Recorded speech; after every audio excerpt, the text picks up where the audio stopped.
everybody, in today's video we're going to talk about how pro players move. We're going to talk a little bit about slide canceling, bunny hop, drop shot, and why they move the ways that they do. And there aren't many pro players that actually post YouTube videos that are helpful. They primarily just post gameplays, which is perfectly fine because they do have pretty busy schedules. And some of those pro players that actually make content are Priestahh, Attach, and Apathy, which I'm sure most of you have heard of, but if you haven't, I'm going to go ahead and link their channels down in the description. And if you only need help with one of these individual mechanics, I will leave timestamps down in the description as well as the comment section, so you can just skip to the section that you find most helpful. If you do enjoy the video, make sure you hit the like button. I have a goal on today's video of 1,000 likes. And if you're brand new looking to find your way back for whatever reason, make sure you are subscribed with notifications on. First thing you want to do is go to your controller options, and then you're going to want to go to this slide behavior. You're going to want to switch it from hold to tap. Also, the other thing you can do is focus on maybe your button layout.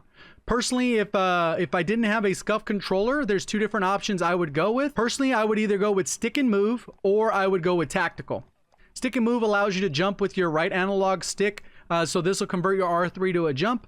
If you go with the tactical, it converts that to the slide or crouch mechanic that you have within the button. So instead of having circle as that, you would actually put it over here, so you would keep your thumbstick on there when you actually do this crouch maneuver. Since I have paddles on the back of my controller, I use one for jump and I use one for crouching. So that's what I'm going to use when I go into this. You're going to be able to see this. So first technique is basically just crouch, crouch, tack, sprint. So this is the laziest possible way. It's probably not the most effective, but it's going to be by far the easiest. If I was using just circle, how this would work is you'd run, you go into attack sprint, and then you circle up, and then you just keep sprinting. And you get like an unlimited tack sprint. So if you don't do that second tap on there, what's going to end up happening is your slide just continues. So if I go like this, slide, see how far it just slides? I don't control my actual movement. So if I'm doing this, I can actually do double sprint, slide cancel, and go right into a double sprint. And I don't actually need to press X or anything like that. If I come through, double tap, and then you just keep going. And this will allow you to get your tack sprint basically right away. So that's the easiest way, very basic, straightforward, pretty much anyone can do that. Now what's going to happen is this is usually played by people who play claw. And this can be very awkward for your hands to play claw. I've never played claw, so I'm not very comfortable doing that. Luckily, I have the paddles in the back. But again, you're going to have to be able to hit a combination of circle, circle, and then you can do aim down sight, which we're going to talk about. So this one, you could slide, aim, and then just pop up. Slide, aim, pop up. So you have to aim or else you're going to jump.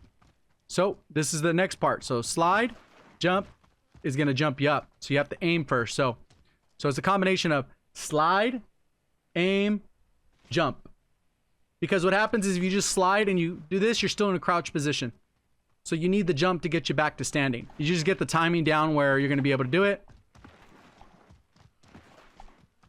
And this is without the actual slide cancel. Aiming down sight will actually break it. The next one, which is the most advanced, is the slide, slide, jump.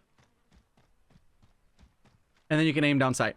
Slide, slide, jump, aim down sight. Slide, slide, jump, aim down sight. So now that's kind of alternating the ADS, because the other one, you do slide, ADS, jump up. Slide, ADS, jump up. Slide, ADS, jump up. I'm doing it slow just so you kind of get the feel for it, but it'll be slide, ADS, jump up. So the reason why slide canceling is a thing, it's always been a thing in Call of Duty, but the mechanic for it actually changes quite a bit depending on the game, because in Black Ops 4, all you need to do was slide ADS and you would pop up into a stance. So you can see that I'm still crouch walked. With this game, you actually have to do those other parts, but there's reason for it, because if I'm right here and I fire, you can see that my gun comes down very slow and I have to fire, right? The other part is on top of that is in your tack sprint, aiming down sight can be a little bit slower. Obviously, I'm using a gun that actually aims down sight pretty fast, but the reason you're going to want to do this, because when you break it, sprint to fire speed, you're automatically cutting it down. So if you have a gun that's a little bit slower, you can actually break the ADS right here by doing that instead of actually full sprint, and then you have that little bit of delay before you can actually fire. So by actually doing this slide cancel, the other benefit is that you're going to be ready for the gunfight. If you're actually just already on it, you'll already be able to get into the gunfight. And that's going to be in addition to the unlimited tactical sprint, because when you do the slide cancel, it'll automatically allow you to tack sprint immediately after, which allows you to get this faster speed pretty much as long as you need to. There's a couple different advantages you want to do to take advantage of this. When you come around a corner, let's say this guy is camping right here. What ends up happening is when people track if there's a guy coming around this left corner, what they're going to do is they're going to track you out if you slide this way. Normal habit, regardless if people are on controller or PC, they're just going to track you as you come across. So what ends up happening is you control your slide, because when you sprint here, normally your slide's going to come out this way, and then you kind of are a little bit slower. Versus with this, you can go a little bit more in there, slide, cancel, and then you break their slide because you're sliding just to the edge where you want. Same thing as if you're coming in here, instead of sliding all the way along, you can actually come in, break it, and you stop where your motion is. And what will end up happening is they're tracking you. They're going to continue tracking a little bit ahead. And this a lot of times can cause people to miss shots. Also with aim assist on controllers, it could be strong at this very close range. So what happens when you stop, there's a little bit of drift where people's aim is going to be carried a little bit farther forward because the game's predicting you're going to move that way. So this can be breaking for the aim assist function of it. So as you come through, you can kind of come through, get a slide, cancel, and you're in. Boom. And this is a matter of practice. You should be practicing with bots. You can go in and you can do it that way. So next thing is drop shotting. So if somebody's in that same corner, let's just say they're camping, a lot of times what I can do is do this and drop shot. I don't really think that's the good thing. I think if you come in, you could always hip fire. Just snap in, maybe hip fire, and when you come in, you can get a little bit of a slide action going on. But personally, if somebody's in that corner, you could also do the jump shot. But I'm going to show you the advanced, which is the bunny hop, which we'll get to in a bit. So the other way is if you know there's a gunfight and they're coming around and you guys end up head to head, a lot of times you could just drop shot mid gunfight. If somebody's coming around, you come out, you see them, oh, and you just drop shot all in one motion. A lot of times how I use a drop shot is, let's say somebody's shooting me from this area. What happens is I come through, I can actually slide out, and then when they come through, I'll pre-aim drop shot it. So you come through, and then when they come through, I'm just waiting. Once they come through, easy kill. So also just in general, when you're moving around the map, if you're on something, you can actually get forward momentum by sliding off an object. So in this case, it just kind of throws you off of there a little bit easier. So that's just a general tactic that pro players use. You see that one less often because how often are you on top of objects sliding off? But that's just a general habit they have when they move around the map. All right, so now this one's actually a tricky one that I barely saw recently. I actually, like I said, I watch a lot of different pro players gameplays and there's only a handful that do it. But this is a tricky one where you can actually eliminate a movement. So normally when you mantle like that and you mantle like that.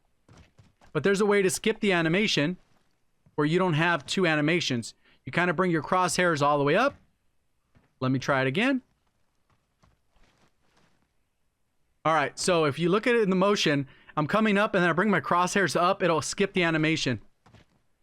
I literally mantled over the wall. And see, it skips the entire animation completely, which is kind of weird. And basically what I'm doing is I'm jumping here. It actually looks weird at first because it's like you're skipping an animation. Like all of a sudden you're up here in one motion instead of two. So instead of going like this, you can see you just come up and you're already at the top of the fence, which makes no sense.